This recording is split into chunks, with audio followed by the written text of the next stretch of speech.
ರಾಷ್ಟ್ರ ರಾಜಧಾನಿ ದೆಹಲಿಯಲ್ಲಾದಂಥ ಬಾಂಬ್ ಬ್ಲಾಸ್ಟ್ನ ಬೆನ್ನಿಗೆ ರಾಜ್ಯ ಸರ್ಕಾರವೂ ಕೂಡ ಎಚ್ಚೆತ್ತಿದೆ ಅನ್ನುವಂಥ ಡೀಟೇಲ್ ಒಂದು ಲಭ್ಯ ಆಗ್ತಾ ಇದೆ. ರಾಜ್ಯದ ಎಲ್ಲಾ ಜೈಲುಗಳಲ್ಲಿ ಇರುವಂತ ಶಂಕಿತರು ಅಂದರೆ ಭಯೋತ್ಪಾದನಾ ಸಂಘಟನೆಯ ಜೊತೆಗೆ ಜೋಡಿಸಿಕೊಂಡು ಅರೆಸ್ಟ್ ಆದವರು ಮತ್ತು ಟೆರರಿಸ್ಟ್ಗಳು, ಭಯೋತ್ಪಾದಕರು, ಇವರ ಲಿಸ್ಟ್ ಅನ್ನ ರೆಡಿ ಮಾಡಿ ಎನ್ನುವಂತ ಸೂಚನೆಯನ್ನು ಕೊಡಲಾಗಿದೆ. ಬಂದಿಖಾನೆ ಇಲಾಖೆಗೆ ಗೃಹ ಇಲಾಖೆ ಆದೇಶವನ್ನ ಮಾಡಿದೆ.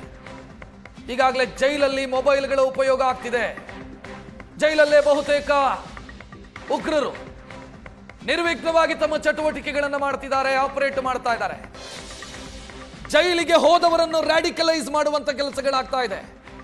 ಯಾವುದೋ ಒಂದು ಕೇಸಲ್ಲಿ ಜೈಲಿಗೆ ಹೋದ್ರೆ ವ್ಯಕ್ತಿಯೊಬ್ಬ, ಅದರಲ್ಲೂ ಮುಸ್ಲಿಂ ಸಮುದಾಯದ ವ್ಯಕ್ತಿಯೊಬ್ಬ ಜೈಲಿಗೆ ಸೇರಿದ ಅಂತಂದ್ರೆ ಆತನನ್ನ ರ್ಯಾಡಿಕಲೈಸ್ ಮಾಡುವಂತ ಕೆಲಸ ಜೈಲಿನ ಒಳಗೆ ಆಗ್ತಾ ಇದೆ.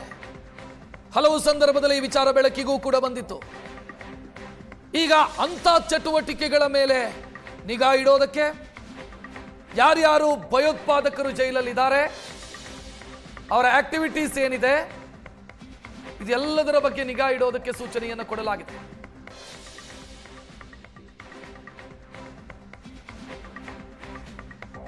ನಿಷೇಧಿತ ಆಪ್ಗಳನ್ನ ಬಳಸಿಕೊಂಡು ತಮ್ಮ ಹ್ಯಾಂಡ್ಲರ್ಗಳ ಜೊತೆಗೆ ಸಂಪರ್ಕದಲ್ಲಿದ್ದಾರೆ, ಜೈಲಲ್ಲಿದ್ದರೂ ಕೂಡ ಉಗ್ರರು ಅನ್ನೋ ಆರೋಪಗಳಿದ್ದಾವೆ. ರಾಜ್ಯದ ಬಹುತೇಕ ಉಗ್ರರು ಸ್ಲೀಪರ್ ಸೆಲ್ ರೀತಿಯಲ್ಲಿ ಕೆಲಸ ಮಾಡ್ತಿದ್ದಾರೆ. ಆ ಸ್ಲೀಪರ್ ಸೆಲ್ ಅನ್ನು ಆಕ್ಟಿವೇಟ್ ಮಾಡುವಂತ ಕೆಲಸಗಳಾಗ್ತಿದೆ. ಜೈಲಲ್ಲಿದ್ದುಕೊಂಡೇ ತಮ್ಮ ನೆಟ್ವರ್ಕ್ ಅನ್ನು ಆಪರೇಟ್ ಮಾಡ್ತಿದ್ದಾರೆ ಕೆಲವು ಉಗ್ರರು ಅನ್ನೋ ಆರೋಪಗಳಿದ್ದಾವೆ. ಜೈಲಿನ ಒಳಗೆ ಬಂದಂತ ಕೈದಿಗಳನ್ನು ಕೂಡ ಬ್ರೈನ್ ವಾಶ್ ಮಾಡಿ ಅವರ ಮುಖಾಂತರ ತಮಗೆ ಬೇಕಾಗಿದ್ದನ್ನು ಸಾಧಿಸುವಂತ ಕೆಲಸವನ್ನ ಉಗ್ರರು ಮಾಡ್ತಿದ್ದಾರೆ. ಈ ಎಲ್ಲ ಆಕ್ಟಿವಿಟೀಸ್ ಮೇಲೆ ನಿಗಾ ಇಡುವಂತ ಸೂಚನೆಯನ್ನ ಕೊಡಲಾಗಿದೆ. ಹೆಚ್ಚಿನ ಡೀಟೇಲ್ ನೀಡೋದಕ್ಕೆ ನಮ್ಮ ಪ್ರತಿನಿಧಿ ಚೇತನ್ ನೇರ ಸಂಪರ್ಕದಲ್ಲಿ. ಚೇತನ್, ಈ ಹಿಂದೆಯೂ ಕೂಡ ಈ ವಿಚಾರ ಬೆಳಕಿಗೆ ಬಂದಿತ್ತು. ಒಂದು ಸಾಮಾನ್ಯ ಕೇಸ್ನಲ್ಲಿ ಜೈಲು ಸೇರುವಂತ ಕೈದಿಯನ್ನು ಕೂಡ ಬ್ರೈನ್ ವಾಶ್ ಮಾಡುವಂತ ಕೆಲಸಗಳಾಗ್ತಿದೆ ಅನ್ನೋದು, ರ್ಯಾಡಿಕಲೈಸ್ ಮಾಡ್ತಾ ಇದ್ದಾರೆ ಅಂತ. ಸೊ ಈಗ ಏನೋ ಸೂಚನೆಯನ್ನ ಕೊಟ್ಟಿದ್ದಾರೆ. ತೋರಿಕೆಯ ಕ್ರಮನ ಅಥವಾ ಸೀರಿಯಸ್ ಆಗಿ ಆಗತ್ತಾ ಇದು? ರಕ್ಷತ್, ಅಂದರೆ ನಿನ್ನೆ ಒಂದಷ್ಟು ಸೂಚನೆಗಳನ್ನು ರಾಜ್ಯ ಗೃಹ ಇಲಾಖೆ, ಕಾರಾಗೃಹ ಇಲಾಖೆಗಳು ಒಂದು ನೀಡಿರುವಂಥದ್ದು. ಅಂದರೆ ಕಾರಾಗೃಹ ಇಲಾಖೆ ಅಂಡರಲ್ಲಿ ಬರುವಂತಹ ಅಷ್ಟು ಜೈಲಿನಲ್ಲಿರುವಂತಹ ಶಂಕಿತರು ಮತ್ತು ಉಗ್ರರೇನಿದ್ದಾರೆ, ಬಂಧಿತ ಉಗ್ರರು, ಎಲ್ಲ ಒಂದು ಡೀಟೇಲ್ಸನ್ನು, ಲಿಸ್ಟನ್ನು ರೆಡಿ ಮಾಡೋದಕ್ಕೆ ಒಂದು ಸೂಚನೆಯನ್ನು ಕೊಟ್ಟಿರುವಂಥದ್ದು. ಯಾವುದೇ ಕಾರಣಕ್ಕೂ ಕೂಡ ಅವ್ರಿಗೆ ಮೊಬೈಲ್ ಸಿಗದೇ ಇರೋ ರೀತಿ ನೋಡ್ಕೊಳ್ಳಿ ಅಂತ ಅಂದ್ಬಿಟ್ಟು ಒಂದಷ್ಟು ಸೂಚನೆಗಳನ್ನು ಕೂಡ ಕೊಟ್ಟಿರುವಂಥದ್ದು. ಅಂದರೆ ಈ ಹಿಂದೆ ಸಾಕಷ್ಟು ಇದೇ ರೀತಿಯಾದಂತಹ ಒಂದು ಮನಪರಿವರ್ತನೆ ಮಾಡುವಂತಹ, ಅಂದರೆ ಅವರನ್ನು ಬ್ರೈನ್ ವಾಶ್ ಮಾಡಿ ಒಂದು ಉಗ್ರ ಕೃತ್ಯಗಳಿಗೆ ಬಳಸುವಂತಹ ಒಂದು ಪ್ರಯತ್ನಗಳು ಕೂಡ ಆಗಿತ್ತು. ಆರ್ ಟಿ ನಗರದಲ್ಲೇ ಒಂದಷ್ಟು ಆರೋಪಿಗಳು ಕೊಲೆ ಮೇಲೆ ಹೋದಂತಹ ಆರೋಪಿಗಳನ್ನ ಅಲ್ಲಿತ್ಕೊಂಡೇ ಒಂದು ಏನು ಬ್ರೈನ್ ವಾಶ್ ಅನ್ನ ಮಾಡಲಾಗಿತ್ತು. ಏನು ಇದೀಗ ಮೊನ್ನೆ ವಿಡಿಯೋ ಏನು ವೈರಲ್ ಆಗಿತ್ತು, ನಾಸಿರ್ ಅಂತ ಅಂದ್ಬಿಟ್ಟು ಆತ ಬ್ರೈನ್ ವಾಶ್ ಮಾಡಿ ಅವರನ್ನ ಒಂದು ಉಗ್ರ ಕೃತ್ಯಕ್ಕೆ ಮಾಡೋದಕ್ಕೆ ಒಂದು ಮನಪರಿವರ್ತನೆ ಮಾಡಿದ್ದ ಅನ್ನೋದ್ರ ಬಗ್ಗೆನೂ ಕೂಡ ಮಾಹಿತಿ ಲಭ್ಯ ಆಗ್ತಿತ್ತು. ಈ ಬಗ್ಗೆ NIA ಅಧಿಕಾರಿಗಳು ಕೂಡ ಜೈಲಲ್ಲೂ ಕೂಡ ರೇಡ್ ಮಾಡಿದ್ರು, ಬೆಂಗಳೂರಿನ ಬಹುತೇಕ ಕಡೆ ಒಂದು ರೇಡ್ ಅನ್ನ ಮಾಡಿದ್ರು. ಅಂದ್ರೆ ಈ ರೀತಿಯಾದಂತಹ ಒಂದು ಕೃತ್ಯಗಳು ಪದೇ ಪದೇ ರಿಪೀಟ್ ಆಗ್ತಾ ಇದೆ. ಜೈಲಿನಲ್ಲೇ ಇತ್ಕೊಂಡು ಒಂದು ಆಪರೇಟ್ ಮಾಡ್ತಾ ಇದ್ದಾರೆ. ಅಂದ್ರೆ ಐಸಿಸ್ ಸಂಘಟನೆ, ಉಪ ಸಂಘಟನೆಗಳ ಸೇರಿದಂತಹ ಈ ಉಗ್ರರು, ಶಂಕಿತರೇನಿದ್ದಾರೆ, ಮೊಬೈಲ್ ಸಿಕ್ಕಿದ್ರೆ ಸಾಕು ನಿಷೇಧಿತ ಆಪ್ಗಳ ಮುಖಾಂತರ ಯುವಕರನ್ನ ಸಂಪರ್ಕ ಮಾಡಿ ತಿರುಚಿದ ಕುರಾನ್ ಪ್ರತಿಯನ್ನ ಅಲ್ಲಿಗೆ ಹಂಚಿ ಈ ರೀತಿ ತಮ್ಮ ಉಗ್ರ ಕೃತ್ಯಕ್ಕೆ ಬಳಸ್ಕೊಳ್ಳೋದಕ್ಕೆ ಯತ್ನವನ್ನ ಮಾಡ್ತಿರುವಂತದ್ದು. NIA ರೇಡ್ ವೇಳೆ ಕೂಡ ಸಾಕಷ್ಟು ಒಂದು ದಾಖಲೆಗಳು ಕೂಡ ಸಿಕ್ಕಿತ್ತು. ಮತ್ತೆ ಅದಲ್ಲದೆ ಕಳೆದ ವರ್ಷ ತಿಲಕ್ ನಗರದಲ್ಲಿ ಏನು NIA ರೇಡ್ ಮಾಡಿ ಒಬ್ಬನನ್ನ ಏನು ಅರೆಸ್ಟ್ ಮಾಡ್ಲಿಕ್ಕಿದ್ದು, ಆತನ ಬಳಿಯೂ ಕೂಡ ತಿರುಚಿದ ಕುರಾನ್ ಪ್ರತಿ ಜೈಲಿನಿಂದ ಆತನಿಗೆ ರವಾನೆ ಆಗಿತ್ತು. ಜೈಲಿನಿಂದ ಒಬ್ಬ ಉಗ್ರ ಮೊಬೈಲ್ ಮುಖಾಂತರ, ಒಂದು ಟೆಲಿಗ್ರಾಮ್ ಮುಖಾಂತರ ಕಳಿಸಿದ್ದ. ಮತ್ತೆ ಹೀಗಾಗಿ ಇದೇ ರೀತಿಯಾದಂತಹ ಒಂದು ಇನ್ಸಿಡೆಂಟ್ಗಳು ಸಾಕಷ್ಟು ರಿಪೀಟ್ ಆಗ್ತಾ ಇದೆ ವರ್ಷಗಳಿಂದ. ಹೀಗಾಗಿನೇ ಏನು ದೆಹಲಿ ಸ್ಫೋಟದ ಬಳಿಕ ರಾಜ್ಯ ಗೃಹ ಇಲಾಖೆ ಎಚ್ಚೆತ್ಕೊಂಡಿದ್ದೀವಿ ಅಂತ ಹೇಳ್ತಾ ಇದೆ. ಕಾರಾಗೃಹ ಇಲಾಖೆಗೂ ಕೂಡ ಒಂದು ಖಡಕ್ ಸೂಚನೆಯನ್ನು ಕೂಡ ಕೊಟ್ಟಿರುವಂತದ್ದು. ಇದು ಎಷ್ಟರ ಮಟ್ಟಿಗೆ ಒಂದು ಏನು ಇಂಪ್ಯಾಕ್ಟ್ ಆಗುತ್ತೆ ಅನ್ನೋದನ್ನ ಕಾದ್ ನೋಡಬೇಕಾಗತ್ತೆ. ಹಾಗೆ ಸಂಪರ್ಕದಲ್ಲಿ ಪರಪ್ಪನಾಗ್ರಹಾರ ಜೈಲಲ್ಲಿ ಕೈದಿಗಳಿಗೆ ರಾಜಾತಿಥ್ಯ ಕೇಸಿಗೆ ಸಂಬಂಧಿಸಿದಂತೆಯೂ ಕೂಡ ಒಂದಿಷ್ಟು ಡೀಟೇಲ್ ಲಭ್ಯ ಆಗ್ತಾ ಇದೆ. ಅಲ್ಲಿ ವ್ಯವಸ್ಥೆ ಹೆಂಗೆ ಕಾರ್ಯಾಚರಿಸ್ತಾ ಇತ್ತು ಅಂತಂದ್ರೆ, ಕೈದಿಗಳಿಗೆ ಬಾಡಿಗೆಗೆ ಮೊಬೈಲ್ ಕೊಡಲಾಗ್ತಾ ಇತ್ತು.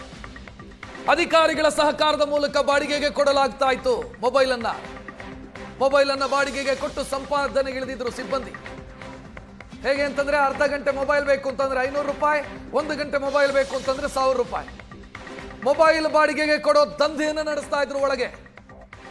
ಬಾಂಗ್ಲಾದೇಶದ ಸಜಾಬಂದಿ ಕೈದಿಗಳನ್ನು ಬಳಸಿ ಈ ದಂಧೆ ನಡೀತಾ ಇತ್ತು. ಅರ್ಧ ಗಂಟೆಗೆ 500 ರೂಪಾಯಿ ಮೊಬೈಲ್ ಕೊಟ್ರೆ, ಗಂಟೆಗೆ 1,000 ರೂಪಾಯಿ ಮೊಬೈಲ್ ಕೊಟ್ರೆ. ಇದನ್ನು ಮಾಡ್ತಾ ಇದ್ದಿದ್ದು ಜೈಲಿನ ಸಿಬ್ಬಂದಿನೇ ಮೊಬೈಲ್ ಒದಗಿಸಿ ಆ ಮುಖಾಂತರ ದುಡ್ಡು ಸಂಪಾದಿಸಿಕೊಳ್ತಾ ಇದ್ರು. ಯಾರ ಮುಖಾಂತರ ಈ ದಂಧೆ ನಡೀತಾ ಇತ್ತು ಅಂತಂದ್ರೆ ಬಾಂಗ್ಲಾ ಕೈದಿಗಳನ್ನು ಬಳಸಿ. ಬಾಂಗ್ಲಾದ ಭಯೋತ್ಪಾದಕ ಸಂಘಟನೆಯ ಜೊತೆಗೆ ಗುರುತಿಸಿಕೊಂಡು ಬೆಂಗಳೂರಲ್ಲಿ ಅರೆಸ್ಟ್ ಆಗಿರುವಂತವರು ಮತ್ತು ಅಕ್ರಮ ಚಟುವಟಿಕೆಯನ್ನ ಮಾಡಿ ವಲಸಿಗರು, ಬಾಂಗ್ಲಾದಿಂದ ಇಲ್ಲಿಗೆ ಬಂದ ಅಕ್ರಮ ವಲಸಿಗರು ಜೈಲಲ್ಲಿರೋರು, ಅವರನ್ನ ಬಳಸಿಕೊಂಡು ಈ ದಂಧೆ ನಡೀತಾ ಇತ್ತು. ಬಾಂಗ್ಲಾದ ಕೈದಿಗಳನ್ನೇ ಹೆಚ್ಚಾಗಿ ಬಳಸಿಕೊಂಡು ಈ ದಂಧೆ ನಡೀತಾ ಇತ್ತು. ಕೆಲ ಜೈಲಿನ ಅಧಿಕಾರಿಗಳು ಮತ್ತು ಸಿಬ್ಬಂದಿ ಇದರಲ್ಲಿ ಶಾಮೀಲಾಗಿದ್ರು ಅನ್ನುವಂತ ಮಾಹಿತಿ. ಸೆಂಟ್ರಲ್ ಜೈಲಲ್ಲಿ ಕೆಲ ಜೈಲಿನ ಅಧಿಕಾರಿಗಳದ್ದೇ ಅಕ್ರಮದ ಕಾರುಬಾರು. ಒಂದು ವೇಳೆ ನಿಯಮ ಟೈಟ್ ಮಾಡಿದ್ರೆ ಕೈದಿಗಳನ್ನೇ ಎತ್ತಿ ಕಟ್ಟುವಂತ ಕೆಲಸ ಮಾಡ್ತಾ ಇದ್ರು. ಕೈದಿಗಳಿಂದ ಪ್ರತಿಭಟನೆ ಮಾಡಿಸ್ತಾ ಇದ್ರು. ಊಟ ಸರಿ ಇಲ್ಲ, ವ್ಯವಸ್ಥೆ ಸರಿ ಇಲ್ಲ ಅಂತ ಪ್ರೊಟೆಸ್ಟ್ ಆಗ್ತಾ ಇತ್ತು. ಯಾರಾದರೂ ಒಬ್ಬ ಅಧಿಕಾರಿ ಪ್ರಾಮಾಣಿಕವಾಗಿ ವ್ಯವಸ್ಥೆಯನ್ನು ಸರಿ ಮಾಡಬೇಕು ಅಂತ ಬಯಸಿದ್ರೆ ಆ ವ್ಯವಸ್ಥೆಯನ್ನು ಸರಿ ಮಾಡೋದಕ್ಕೆ ಆಗ್ತಿರ್ಲಿಲ್ಲ. ಕಾರಣ ಏನು ಅಂತಂದ್ರೆ ಇವರೇ ಪ್ರೊಟೆಸ್ಟ್ ಮಾಡಿಸೋದು. ಯಾರು ಇನ್ವಾಲ್ವ್ ಆಗಿರುವಂತ ಸಿಬ್ಬಂದಿ ಮತ್ತು ಅಧಿಕಾರಿಗಳು ಪ್ರೊಟೆಸ್ಟ್ ಮಾಡಿಸೋದು. ಕೈದಿಗಳು ಊಟ ಸರಿ ಇಲ್ಲ, ವ್ಯವಸ್ಥೆ ಸರಿ ಇಲ್ಲ ಅಂತ ಪ್ರತಿಭಟನೆ ಮಾಡೋದು, ಗಲಾಟೆ ಮಾಡೋದು, ಇಂಥದನ್ನ ಮಾಡಿಸ್ತಾ ಇದ್ರು. ಒಟ್ಟು 10 ವರ್ಷಗಳಿಂದ ಸೆಂಟ್ರಲ್ ಜೈಲಲ್ಲೇ ಠಿಕಾಣಿ ಹೂಡಿರುವಂತ ಕೆಲ ಸಿಬ್ಬಂದಿ ಮತ್ತು ಅಧಿಕಾರಿಗಳು ಈ ನೆಟ್ವರ್ಕ್ ಅನ್ನು ನಡೆಸ್ತಾ ಇದ್ರು. ಹೆಚ್ಚಿನ ಡೀಟೇಲ್ ನೀಡೋದಕ್ಕೆ ನಮ್ಮ ಪ್ರತಿನಿಧಿ ಚೇತನ್ ನೇರ ಸಂಪರ್ಕದಲ್ಲಿ.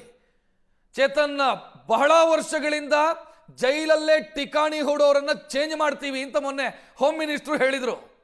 ಇಂಪ್ಲಿಮೆಂಟ್ ಆಗತ್ತಾ ಅಥವಾ ಇಲ್ಲೂ ಕೂಡ ತೋರಿಕೆಯ ಕ್ರಮ ಅಷ್ಟೇನಾ? ಹೌದು, ಇದನ್ನ ಯಾವ ರೀತಿ ಒಂದು ಸಕ್ಸಸ್ ಆಗುತ್ತೆ ಅನ್ನೋದನ್ನ ಕಾದ್ ನೋಡ್ಬೇಕಾಗುತ್ತೆ ರಕ್ಷತ್. ಅಂದ್ರೆ ಏನ್ ಮೀಟಿಂಗ್ ಅಂತ ಮಾಡಿ ಒಂದು ಪರಮೇಶ್ವರ್ ಅವರು ಸಾಕಷ್ಟು ಒಂದು ಸೂಚನೆಗಳನ್ನ ಕೊಟ್ಟಿದ್ರು. ಒಂದಷ್ಟು ಚೇಂಜ್ಗಳನ್ನ ಮಾಡ್ತೀವಿ, ಜೈಲು ಸಿಬ್ಬಂದಿಯಲ್ಲಿ ಒಬ್ಬ IPS ಅಧಿಕಾರಿಗಳನ್ನು ಕೂಡ ನೇಮಕ ಮಾಡ್ತೀವಿ ಅಂತ ಅಂದ್ಬಿಟ್ಟು ಅಂಶುಕುಮಾರ್ ಅವನು ಕೂಡ ನೇಮಕವನ್ನ ಮಾಡಿರುವಂತದ್ದು. ಆದ್ರೆ ಇದು ಯಾವ ರೀತಿ ಒಂದು ಇಂಪ್ಯಾಕ್ಟ್ ಆಗುತ್ತೆ ಅನ್ನೋದು ಕಾದ್ ನೋಡ್ಬೇಕು. ಯಾಕಂದ್ರೆ ಈ ಹಿಂದೆನೂ ಕೂಡ ಸಾಕಷ್ಟು ಒಂದು ಟೈಟ್ ಮಾಡ್ತೀವಿ ಅಂತಾರೆ. ಆನಂತರ ಒಂದು 6 ತಿಂಗಳ ನಂತರ ಮತ್ತಷ್ಟು ಒಂದು ಮೊಬೈಲ್ಗಳು ಸಿಗುತ್ತೆ, ಗಾಂಜಾಗಳು ಸಿಗುತ್ತೆ, ಅವರ ಐಷಾರಾಮಿ ಜೀವನ ಮುಂದುವರೆದಿರುವಂತದ್ದು. ಇದಕ್ಕೆ ಸಾಕಷ್ಟು ವಿಡಿಯೋಗಳೇ ಉದಾಹರಣೆಗೆ ಸಿಕ್ಕಿರುವಂತದ್ದು. ಇಲ್ಲಿ ಜೈಲಿನಲ್ಲಿ ಅರ್ಧ ಗಂಟೆಗೆ 500 ರೂಪಾಯಿ, 1 ಗಂಟೆಗೆ 1000 ರೂಪಾಯಿನ ಇಟ್ಕೊಂಡು ಒಂದು ಮೊಬೈಲ್ ಅನ್ನ ಕೊಡ್ತಿದ್ರು ಅನ್ನೋದ್ರ ಬಗ್ಗೆ ಮಾಹಿತಿ ಲಭ್ಯ ಆಗ್ತಿರುವಂತದ್ದು. ಅಂದ್ರೆ ಬಾಂಗ್ಲಾ ಕೈದಿಗಳನ್ನ ಬಳಸ್ಕೊಂಡು ಈ ರೀತಿಯಾದಂತಹ ಒಂದು ದಂಧೆಯನ್ನ ಮಾಡ್ತಿದ್ರು. ಯಾವಾಗ ಒಂದು ಜೈಲಿನ ಹಿರಿಯ ಅಧಿಕಾರಿಗಳು ಒಂದು ಟೈಟ್ ಮಾಡ್ತಾರೋ ಆಗ ಒಂದು ಸಜಾಬಂದಿ ಕೈದಿಗಳನ್ನ ಎತ್ತಿಕಟ್ಟಿ ಒಂದು ಪ್ರೊಟೆಸ್ಟ್ ಮಾಡಿ ಊಟ ಸರಿಯಿಲ್ಲ, ವ್ಯವಸ್ಥೆ ಸರಿಯಿಲ್ಲ ಅಂತ ಅಂದ್ಬಿಟ್ಟು ಒಂದು ಪ್ರೊಟೆಸ್ಟ್ ಅನ್ನ ಮಾಡಿ ಗಲಾಟೆಯನ್ನ ಹಬ್ಸಿ ಒಂದು ದೊಂಬಿಯನ್ನ ಎಪ್ಸೋದಕ್ಕೆ ಒಂದು ಟ್ರೈ ಮಾಡ್ತಿದ್ರು. ಹೀಗಾಗಿ ಜೈಲಧಿಕಾರಿಗಳು ಕೂಡ ಹಿರಿಯ ಅಧಿಕಾರಿಗಳು ಕೂಡ ಏನು ಮಾಡೋಕ್ಕಾಗ್ತಾ ಇರಲಿಲ್ಲ. ಯಾಕಂದ್ರೆ ಉದಾಹರಣೆಗೆ ಪರಪ್ಪನ ಅಗ್ರಹಾರ 1ರಲ್ಲಿ 5,000ಕ್ಕೂ ಹೆಚ್ಚು ವಿಚಾರಣೆ ದಿನ ಸಜಾ ಕೈದಿ ಇಬ್ಬರು ಸೇರಿ 5,000ಕ್ಕೂ ಹೆಚ್ಚು ಜನರಿದ್ದಾರೆ. ಆದರೆ ಜೈಲಿನ ಬಂಧಿಖಾನೆ ಇಲಾಖೆಯ ಸಿಬ್ಬಂದಿಗಳು ಕೇವಲ ಬೆರಳೆಣಿಕೆ ಇಷ್ಟು ಇರ್ತಾರೆ. ಒಂದು ವೇಳೆ ಪ್ರೊಟೆಸ್ಟ್ ಏನಾದರೂ ಮಾಡಿದ್ರೆ ಅವ್ರನ್ನ ಕಂಟ್ರೋಲ್ ಮಾಡೋದು ಕಷ್ಟ ಆಗುತ್ತೆ. ಹೀಗಾಗಿ ಅವರು ಕೂಡ ಏನೋ ಮಾಡ್ಕೊಳ್ಳಿ ಇವ್ರ ಪಾಡಿಗೆ ಇವರು ಅಂತ ಅಂದ್ಬಿಟ್ಟು ಬಿಟ್ಬಿಡ್ತಿದ್ರು. ಆದರೆ ಇದು ಯಾವ ರೀತಿ ಇಂಪ್ಯಾಕ್ಟ್ ಆಗುತ್ತೆ ಇನ್ನು ಮುಂದೆ ಅನ್ನೋದನ್ನ ಕಾದು ನೋಡ್ಬೇಕು. ಯಾಕಂದ್ರೆ ಮೊನ್ನೆ ನಡೆದಂಥ ಸಭೆಯಲ್ಲಿ ಗೃಹ ಸಚಿವರು ಸಾಕಷ್ಟು ಒಂದು ಸೂಚನೆಗಳನ್ನು ಕೊಟ್ಟಿದ್ರು. ಅದು ಯಾವ ರೀತಿ ಪರಿಣಾಮಕಾರಿಯಾಗಿ ಎಲ್ಲ ಜೈಲುಗಳಲ್ಲೂ ಆಗುತ್ತಾ ಇಲ್ಲ ಅನ್ನೋದನ್ನ ಕಾದು ನೋಡ್ಬೇಕಾಗತ್ತೆ ರಕ್ಷತ್. ಥ್ಯಾಂಕ್ ಯು ಚೇತನ್ ಮಾಹಿತಿಗೆ.